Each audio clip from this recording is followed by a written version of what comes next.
Hello, fellow divers, and welcome to day 13 of our Dave the Diver adventures. Today, we finally are able to collect the rice that we've planted a few days ago to serve a delicious rice dish to our friend Michael Bang. Not just that, but there is also a recipe that we can now craft for our friend Gumo. Gumo is one of the sea people. He is actually taking care of a seaweed farm, and by bringing this kelp-based recipe to him and making him happy, we are going to unlock the seaweed farm.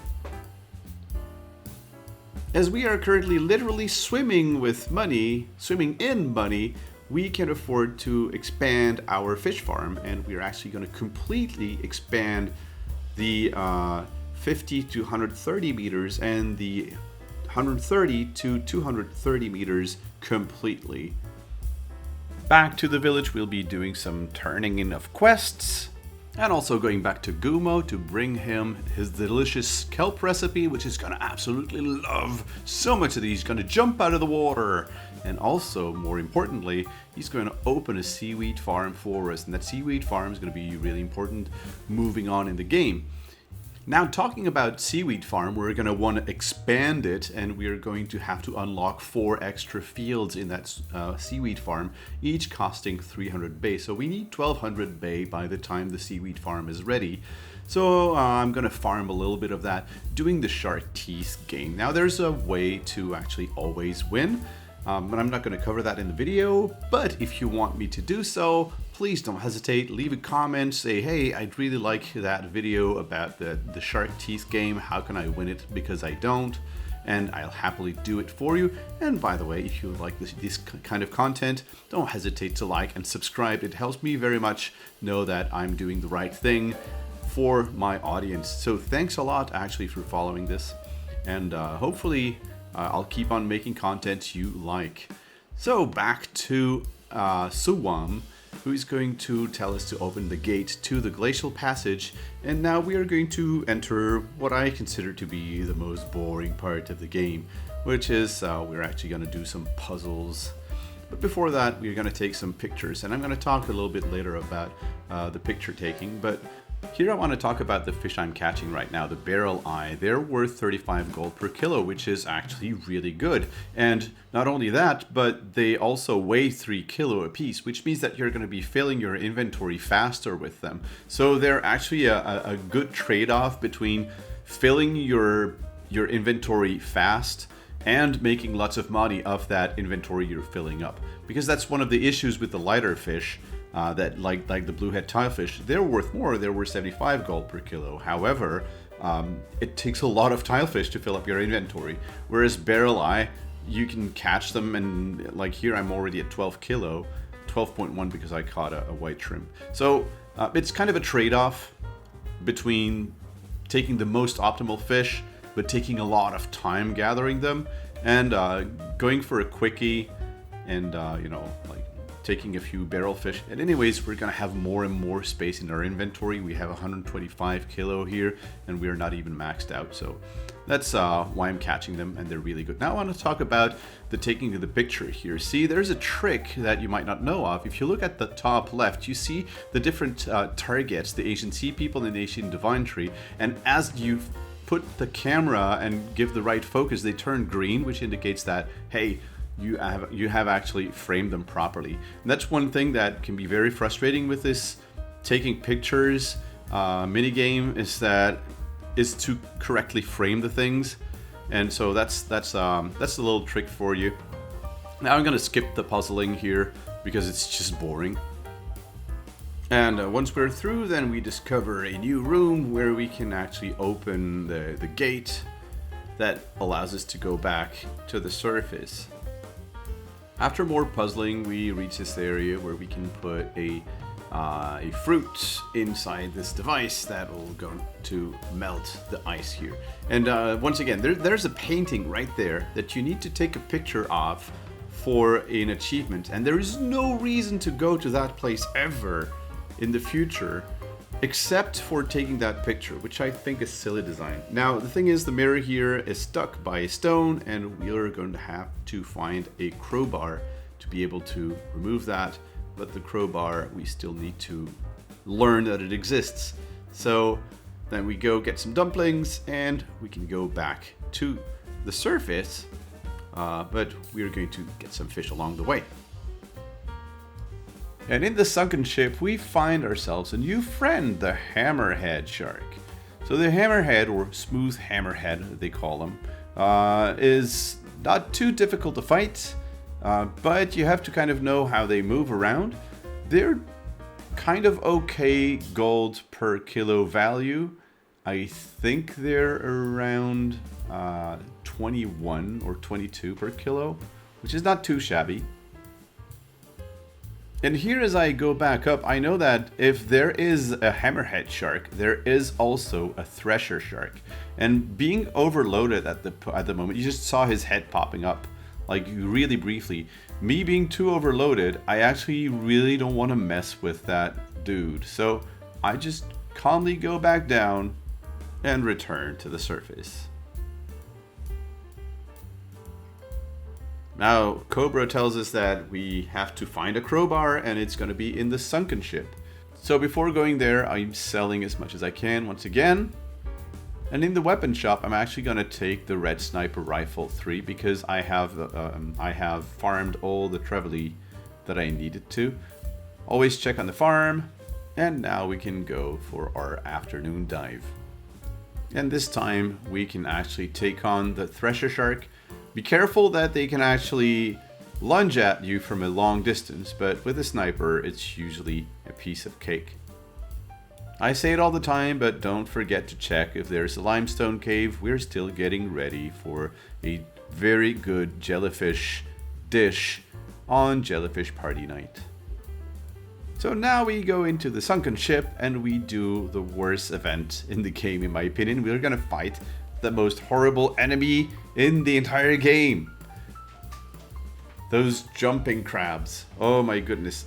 I hate them with a vengeance. So we need to go over their heads and drop boulders, but unfortunately, like, the timing is always wrong, and I get beat up by them so many times I couldn't count.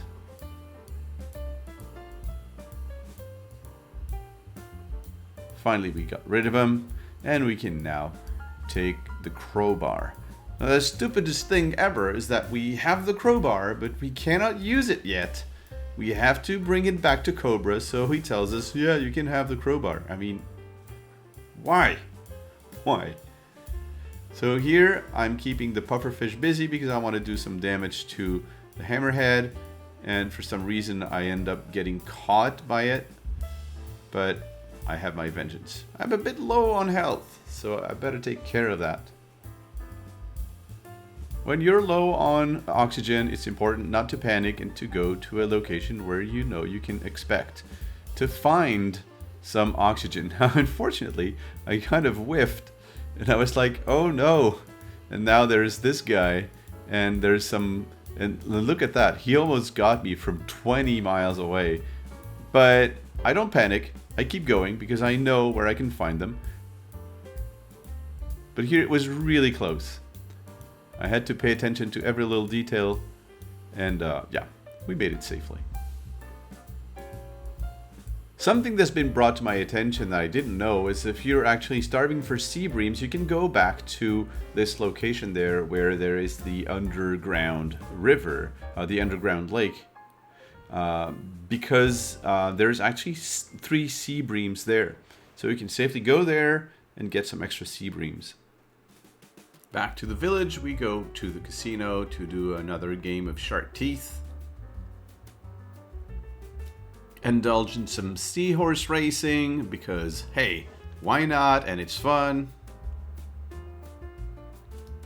And back to the glacial passage, I'm just going to fill up my inventory with some more fish because we are kind of stuck at the moment. The rock cannot be removed because we have to go back with the crowbar to tell Cobra, hey, we have a crowbar. Oh, you can use it, I guess. Well, why can I not use it now? I don't know, but the game designers thought it was a good idea.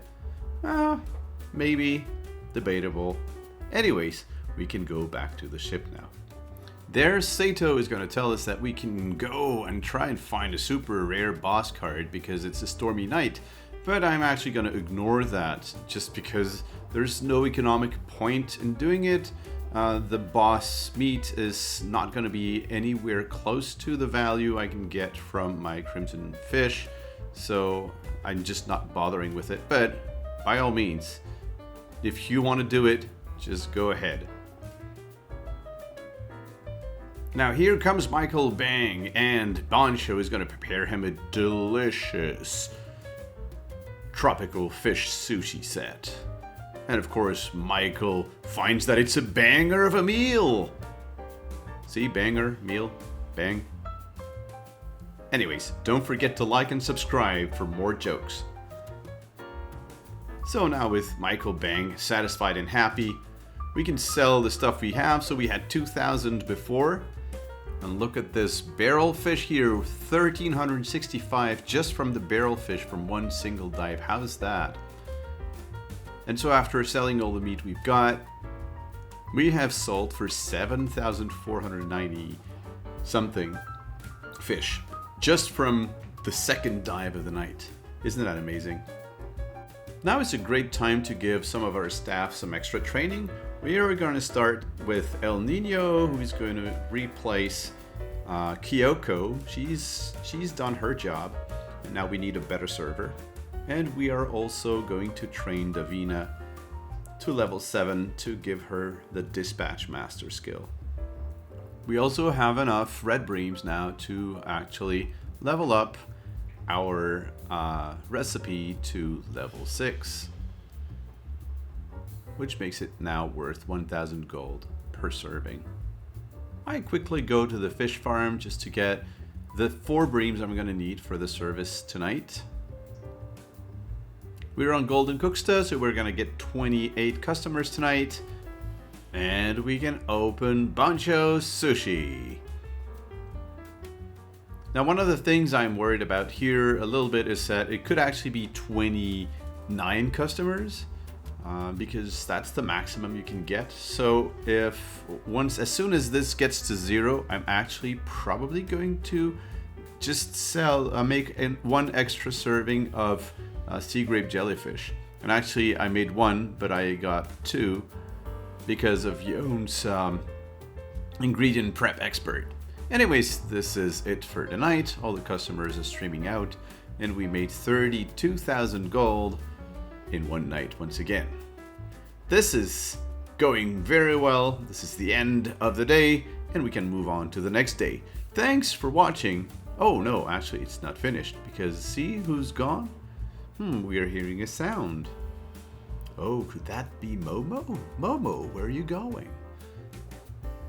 So to get that sequence, you need to just frequently feed Momo, if you didn't know about that. Hey Momo, what are you doing?